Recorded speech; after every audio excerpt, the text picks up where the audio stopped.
Malia Kozlov, aka the Widower, or just simply Widower, has some of the deepest and compelling rogues gallery villains you will probably ever find in Chanosa comics, or quite frankly, the Chanosa novels. Now, today we're going to go over just how and why exactly that is. So relax, get some snacks and some drinks, and let's take a deep dive. Let the video begin. One of the reasons you have to understand when trying to say why Malia Kozlov Rogues Gallery is one of the best and well written is because it's almost as if each single villain of her is like a jaded or twisted mirror or a perverted image of her. It's not just one villain. Like, for example, Kelly has Lexi, Brenda has Joa, Patricia has Emma, Kevin has David, Michael has Shauna, Christopher has Leah, so on and so forth. It's not just one villain for Malia. What truly makes her stand out is all of her villains do this, not just her arch nemesis. All right, let's begin, shall we? Now, Malia Kozlov's villains are compelling and diverse in nature. They range from absurd to deeply human, challenging Malia's morality and providing a mirror to her own darkness. Villains like Randall Nathan, who is her arch nemesis, offer unique foils that highlights Malia's values through chaos and even deception, while others like Ralph present seductively true perspectives that test her resolve.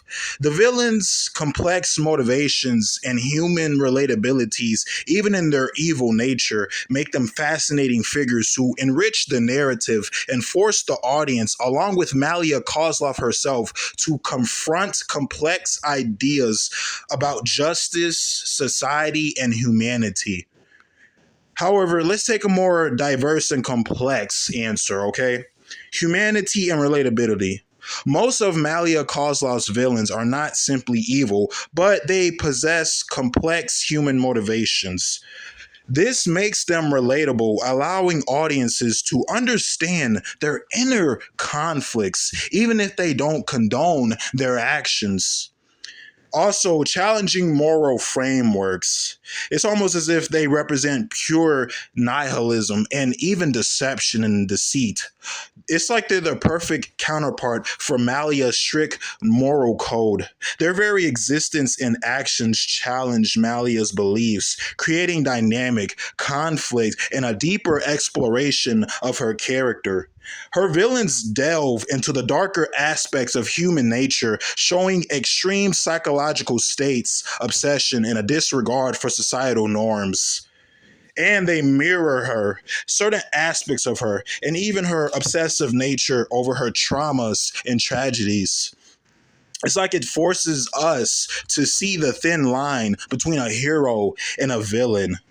We also have to take into account how they do have, yes, compelling backstories. And yes, we understand why they do what they do and say what they say, but it's also their costumes. They come off as comical and gimmicky. For example, Randall Nathan has the straight jacket and padded sail vibe, whereas Morgan Norgan, he has the game show, the TV show host vibe, where it's almost as like, the Riddler has question marks all over his suit, or Randall Nathan just has a bunch of questions plastered over his attire.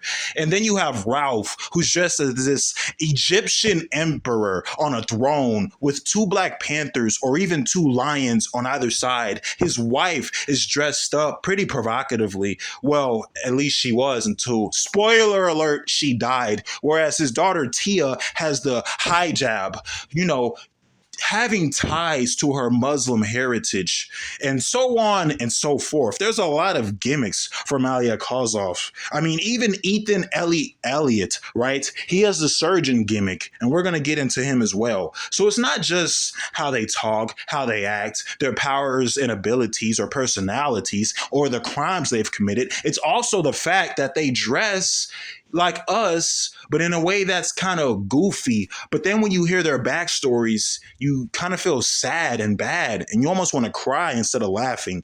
Now, let's get to how they test Malia Kozlov herself, shall we? You see, Randall Nathan challenges her sanity and questions it, right? What's the purpose of staying sane if we're all going to go insane? Whereas Morgan Norgan challenges and questions her intelligence. He wants to see how high her IQ is. Is it in the double digits? Is it in the triple digits? Is it average, above average, right? You know what I'm saying? It's kind of as if Morgan is like Malia if Malia took her intelligence way too far. Whereas Wesley, the wrestler, despite his wrestling gimmick, he challenges Malia Kozlov physically, her physical strength, her speed, endurance, stamina, and so on and so forth, right? Look at Ralph. He challenges and questions Malia ideology and philosophy.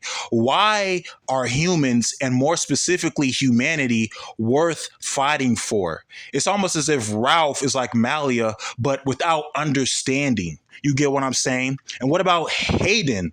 Hayden is kind of like Malia if Malia overcame her traumas and tragedies in unhealthy, unnecessary, and unnatural ways. Or what about Mr. Park, right? He loves animals, and so does Malia. But he loves animals to the point where he puts that over humans. It's almost as if his hatred for humans goes beyond just regular misanthropy. You know what I'm saying? So Malia has the duo animals love and human love, whereas Mr. Park could care less about humans since they were so mean and callous towards him, right? You know what I'm saying? And then we have Harrison Mond. You know, he has the split souls, right? The souls and spirits sticking out of his back. This is about Malia's duality. Malia as her normal everyday self, and then Malia as Widowa, the superhero persona that she puts on, right? And then we have Clayton. He represents the ugliness that hides inside of Malia and how she wishes to transform it. The same way he can transform into any being, whether it's man or woman, due to his shape shifting powers and abilities. You see what I'm saying? Or what about the famous Valentino the Latino? He's like Malia if her soul was stagnant and lacked progress due to all the bad and horrific things that happened to her in her life, right? It's almost as if, like, if Malia stops respecting and admiring, and if Malia stops loving and caring, or pushes away the ones who care and love about her, she too can become just as dejected, detached, and cold hearted as Valentino the Latino. And we can keep going on and on and on about her villains. You know what I'm saying? Some of them are redeemable and some of them are irredeemable. But I guess it depends, right? And the thing about Malia, though, is that despite them being villains, right? Despite her fighting them, she still refuses to kill them because Malia doesn't believe in kill and murder. She believes in rehabilitation and changing, right? This kind of puts her in a, yes, controversial light, but also a compelling light, right? Because if she did kill her villains, she wouldn't have any villains to fight. But I feel like it kind of goes a little deeper than that, right? I honestly believe that she believes that anyone and everyone can change. But if she kills them, how can they spark that same change? You get what I'm saying? So once again, this puts her in that interesting position and I guess you could say a juxtaposition and stuff like that, right? But that's what makes her character that just more worthwhile and interesting to many people, not just me and a couple of friends or family. Now, going back to Malia's Kozlov's arch nemesis, Randall Nathan, I feel like he's, well, Obviously he's her most biggest villain out unless you say Morgan Norgan, but there's a specific reason for that. It's like he's this society safety outlet for foolish and crazy tendencies and activities. But he's the personification of that place where ecstasy and dread mingle in paradox that lies deeply within our subconscious. It's like Randall Nathan wants to create a world that Malia almost fears the most. A world that doesn't really fear or respect Malia, but they laugh at her. Now, you could argue that Morgan Norgan, on the other hand, is a little different. Okay. It's almost as if he's that part of our conscience that desires to gloat of our misdeeds and tell our own that subverts our hubris. You know what I'm saying? So that's what kind of made him a little different, right? And how could we forget Alex? Alex Nyhouse, the one who tests Malia's fears and her, well, deepest and darkest secrets, right? It's almost as if he's that sadist who exercises control over others by inflicting pain and terror in their minds, in their spirits, and not just their bodies. He's that subterranean phantom that preys on our subconscious nightmares, and most importantly, Malia Kozlov's deepest and darkest horrors. You could argue that he is Malia when Malia is at her most frightening and fearful. Oh, and what about, well, Zelina, right? She always seems compelling. It's like just like Malia, Zelina is an outside of the law, morally gray, costume wearing loner. She's that naughty subconscious shadow that we deem to flirt with. It's almost as if the dark deeds go unseen in the Earth's alleys or even the Earth's cameras, right?